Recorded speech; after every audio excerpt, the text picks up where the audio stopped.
So we're going to talk about the rate of change on a graph, and it's just a fancy way of saying the slope. So remember, slope is the difference of y over difference of x.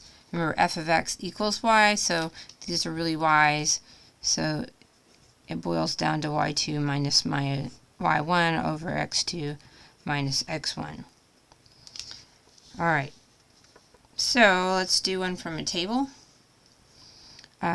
Using this table here, find the average rate of change of the price in gasoline between 2009 and 2007. Okay, so here's a tricky part. Your function always equals y, and what you put in the function on a graph always equals x.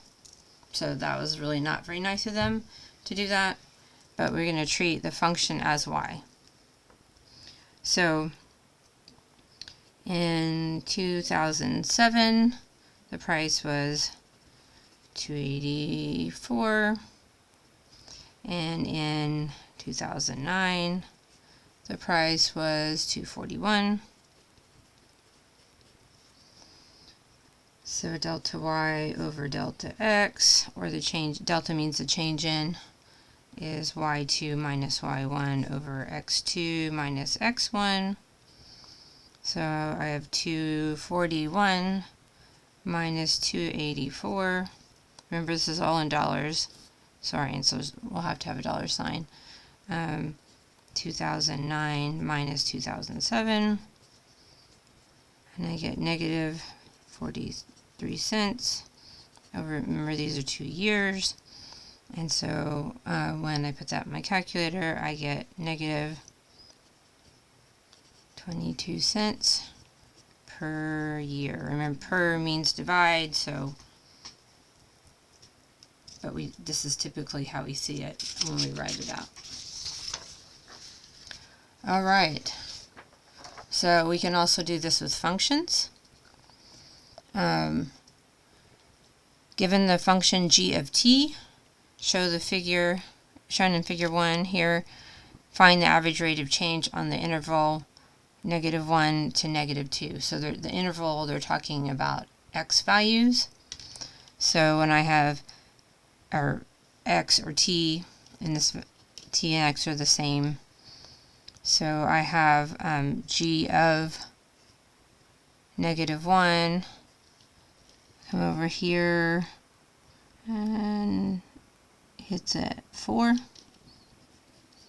and I have g of 2, sorry about that, g of 2, I go to 2, come up, gives me a +1, and so I'm going to do my delta y over delta x, which is y2 minus y1 all over x2 minus x1, and that gives me 1 minus 4 over 2 minus a -1, which gives me -3 over 3. Yep, and that would give me -1. All right, let's do for this formula. We're going to do it on the interval from 2 to 4, and that gives me f of 2 equals 2 squared minus 1/2, which gives me 4 minus 1/2, or 7/2, and f of 4 gives me 4 squared minus 1 over 4, which gives me 16 minus 1/4. And if I get a common denominator, multiply this by 4 over 4, I get 64 minus 1 over 4, or 63 over 4. So my average rate of change is delta y over delta x, which is y2 minus y1 all over x2 minus x1. So 63 over 4 minus 7/2. And then I have 4 minus 2. I have to multiply that by 2 over 2. So this becomes 63 minus 14 over 4. And that's 2. So that's 49 over 4 over 2, or 49 over 4 times 1/2, which gives me 49 over 8.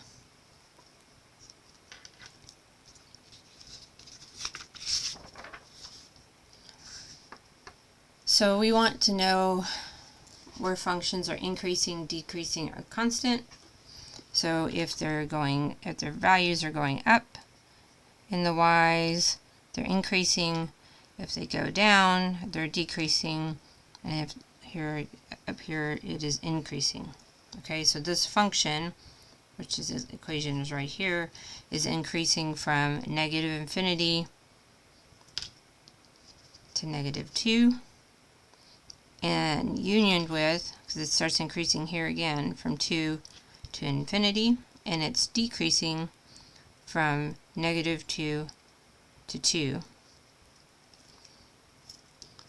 So sometimes you won't have increasing or won't have decreasing. A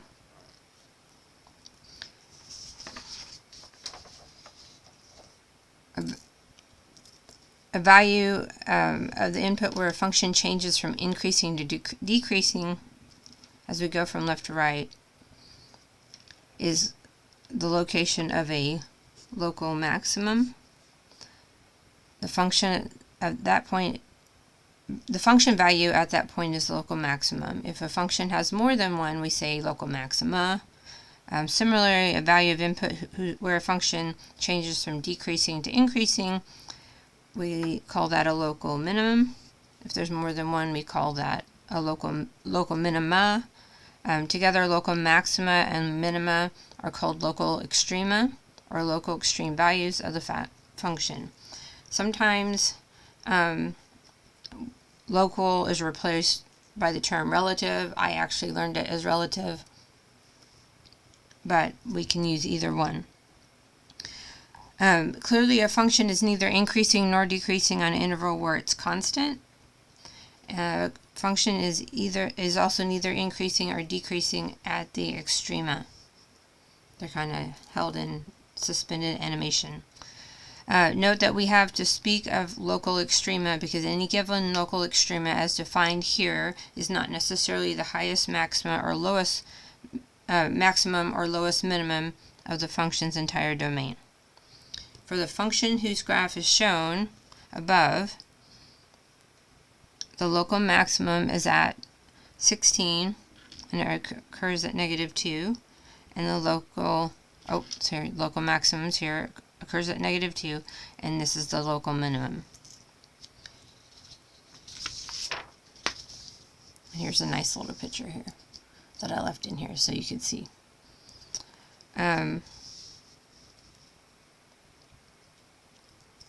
So to locate a local maximum or minima from a graph, we need to observe the graph to determine where the graph attains its highest and lowest points, respectively, with an open interval. Like the summit of a roller coaster, the graph of a function is higher at a local maximum than at nearby points on both sides. The graph will also be lower at the local minimum than at the neighboring points. Okay, think about you might have a valley, like if you're mountain climbing, you might have peaks and valleys, but you haven't reached the summit. And then these are the legal definitions of maximums and minimums, and increasing and decreasing. All right. So let's look at a graph. And so this is the function p of t, and identify the intervals in which the function appears to be increasing. So it's going down here, so that's decreasing. But once I hit here, it's going up again until I hit here.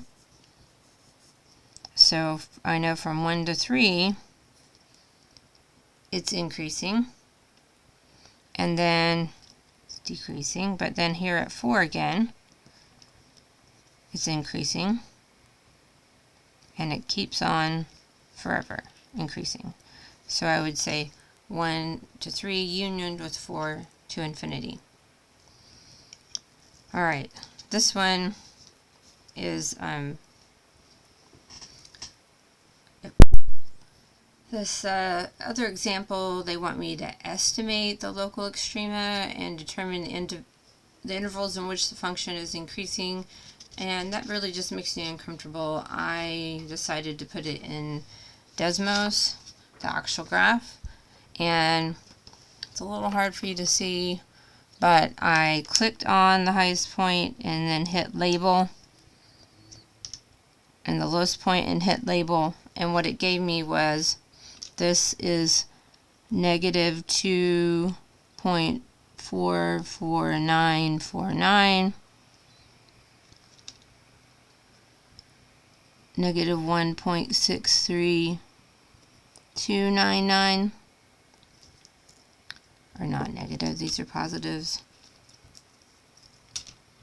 This is a symmetric function, so it's the same on the other side, just positive. So this is a negative 2.44949, negative 1.63299. No way that I really could guesstimate that by looking. So we are increasing up until we hit this point, so we're increasing from negative infinity to negative 2.44949, unioned with this point. It seems to increase forever that way, so it's 2.44949 to infinity. But really, guys, use Desmos. That's way easier than guesstimating. Alright, so this wants to know the local maxima and minima for the graph. And there won't be any extreme because these go on forever. So it looks like there's one here and one here. So this is a local min at the point negative 1, negative 2, and this is a local max at the point 1, 2. Alright, so here's your toolkit functions, okay, and it tells you, so they're just adding more good stuff. So now they're telling you if it's increasing or decreasing, or neither. Okay, it tells you where the max and mins are. That's really good stuff.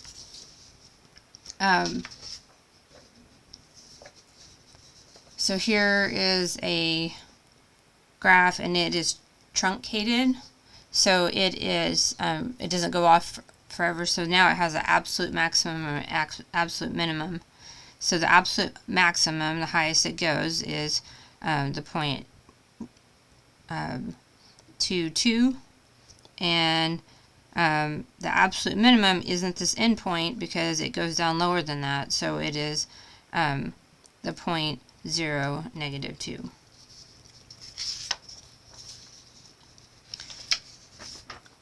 Alright, so let's look at this graph. For the function shown, find all absolute max and minima. So I have one here and here. Would be the point negative 216 and the point 216, and the absolute minimum is this point here, so it's 3, negative 10 approximately. And that was a lot. And if you want somebody else's point of view on this PDF, there is a video that you can click on and see another lecture on this topic.